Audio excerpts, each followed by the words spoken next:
It's time now for a look at the latest in local news. In the news, the Wayne County Board of Education met Tuesday afternoon. Chairman Bruce Harris not in attendance.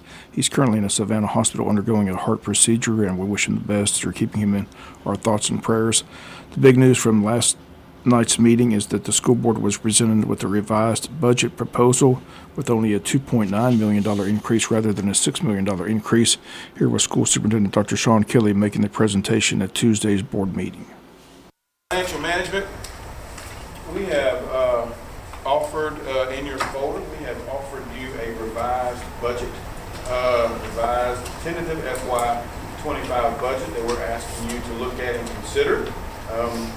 We have reduced the difference between revenue and possible expenditures by $3 million.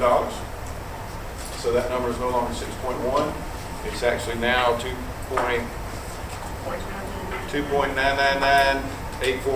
So we reduced it by half at least.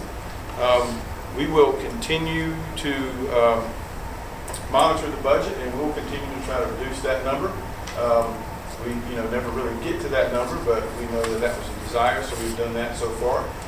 It really has not impacted anything significantly. We went through and cleaned out some things that we had anticipated but did not come to fruition, or some things that we were planning that may not come to fruition, so we have cleaned those out, and we'll be, if something does happen to where we need for you to revisit that, we can always amend the budget, okay?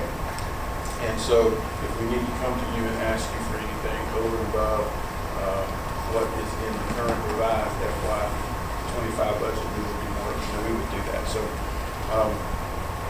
open for any questions or anything that we can do to maybe help pass, ask you to consider passing this newly revised tentative budget.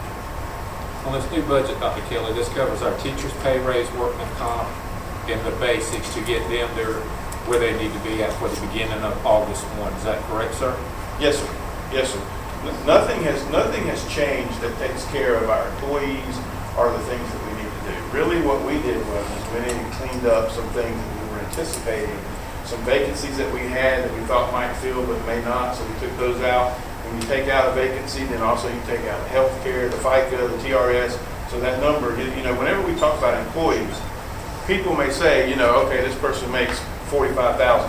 Well, really it costs the school system like $75,000 or $85,000 because, we pay all of this. So anyway, we were able to clean up a lot of that stuff. RJ's working really hard, trying to identify some things that we probably, can get out of there. We reduced a couple of things here and there. We feel very confident that this budget will allow us to do all the things that we need to do. It takes care of all our people. More importantly, it allows our people to take care of our kids, provides them with everything that they need. And if for some reason something comes up that we need a little bit more, we will come and ask for it.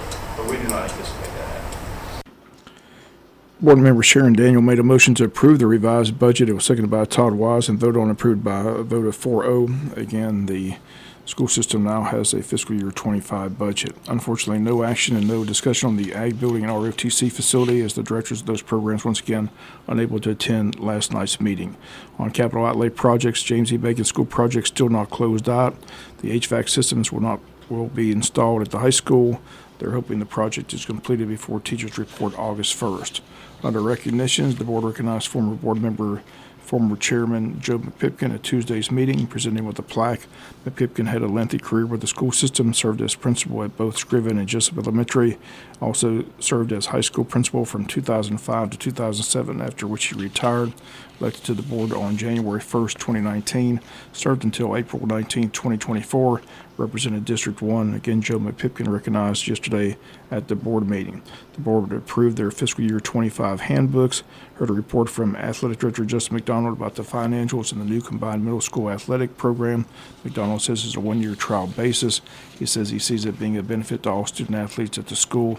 The financials were down from last year. He says the big reason was the Wayne Appling game was in Baxley last year. That's about a $30,000 gate. Biggest gate of the season. This year there are 6 home games. McDonald says that should help with the revenue. Again, the revenue that they receive for the athletic department comes solely from ticket sales. He thanked all the boosters clubs who states without the booster clubs, Wayne County could not provide what they're able to provide with the help of the booster clubs. It's time to renew the custodial cleaning service contract. Superintendent says it's gone up $9,000 due to inflation. Again, no action was taken last night on that service. Personnel approved after an executive session. Here's the Tuesday personnel approved. Certified recommendations: Rashonda Dumas, Wayne County High School; Haley Ratliff, Martha Ross Smith Elementary; Cassandra Spradley, Martha Ross Smith Elementary School. Certified resignations: Tiffany Moriarty, Martha Ross Smith Elementary. Classified recommendations: Sierra Bailey, Arthur Williams Middle School; Rebecca Davis, Jesup Elementary; Alina Finn, Martha Ross Smith Elementary; Sierra King, Transportation; Constance Love, Arthur Williams Middle School; Melissa Love, Wayne County High School; Valerie Merritt, Transportation. Classified transfers: Tammy Cash from Scriven Elementary, SFS, to James E. Bacon, SFS; Tony Curtis from Martha Ross Smith Elementary to Jesup Elementary School; Faye Douglas from Odom Elementary to Arthur Williams Middle School; Eileen Huber from Transportation to Odom Elementary School. Classified resignations: Delisha Hodges, Odom Elementary; Sandra King, Wayne County High School; Graham Larson, Transportation; Renee Morris, Wayne County High School; and Cassandra Spradley, Odom Elementary School. Let's look at your Tuesday school board meeting. The city of Jesup met last night. We'll come back, take a look at that meeting right after this word from our sponsor of the commercial messages, so please stay tuned. Jesup City Commissioners met Tuesday evening at City Hall. Their first item was to recognize the 2024-2025 Youth Council who were in attendance. Next, an update on the pool at Cracker Williams. City Manager Nick Ellis reports it's been a big success since opening for the city of Jesup. Ellis says one Saturday, 188 people visited the pool. Soon they'll be providing swimming lessons and water aerobics. Bill Harvey says he's visited the pool several times. He says he's very happy with the success of the renovated pool at Cracker Williams. It was reported the city of Jesup has $1.3 million in surplus money from SPLOST 4 funds. The city says they have a lot of needs and will be able to spend the money. Later in the meeting, they approved $75,000 to approve repairs on East Jesup gravity sewer survey and manhole repair. Anthony Crawford and the Water Department report that this is the first step in the East Jesup project. Commissioners were told that this is an emergency situation, that they need to go in and see how bad the line is and prevent it from possibly caving. Commissioner Mike Deal made the motion to use some of the SPLOST 4 funds for this project and again approved the $74,000 towards it. And they stated this is the first step towards the East Jesup project. It was approved unanimously. Also approved by a 4-1 vote, with Commissioner Tim Caulfield voting no, was the purchase of flock cameras for the Jesup Police Department to install at the entrances into the city limits of Jesup. Total cost $23,400, as the DOT charges the city $250 per camera on city right-of-way. Much to the amazement of City Commissioners Mike Deal and Tim Caulfield, who stated that they simply couldn't understand why the DOT would charge the city to install the cameras when the DOT would be using the data that the cameras provide. Again, the company spokesman explained that's what the DOT charges for any camera on their right-of-way.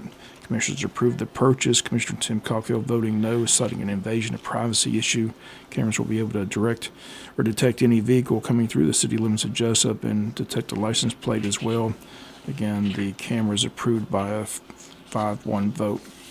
Commissioners had 2 public hearings on rezoning property, and they approved one and tabled another. The Planning and Zoning Board did not make a motion or approve the request to rezone 1203 Bethlehem Road from R3 to C3, but the commissioners told the person asking for the request to get a site plan and then go back and present it to the zoning board. They did approve the zoning request to rezone 1797 South 1st Street from R2 to C3 on a 4-2 vote, with Commissioners Tim Caulfield and Bill Harvey voting no. Commissioner Tim Caulfield says the people in Wayne Terrace are not happy to rezone the property commercial. Caulfield says it just opens up a lot of possibilities on what could be built on commercial property rather than residential. Tim Caulfield on the first public hearing pointed out that the zoning board was not in favor of the rezoning request, and Caulfield says the commissioners appoint these people on the zoning board. Tim Caulfield says, quote, if we're not going to listen to them and simply thumb our nose at them, then why would they serve, end quote.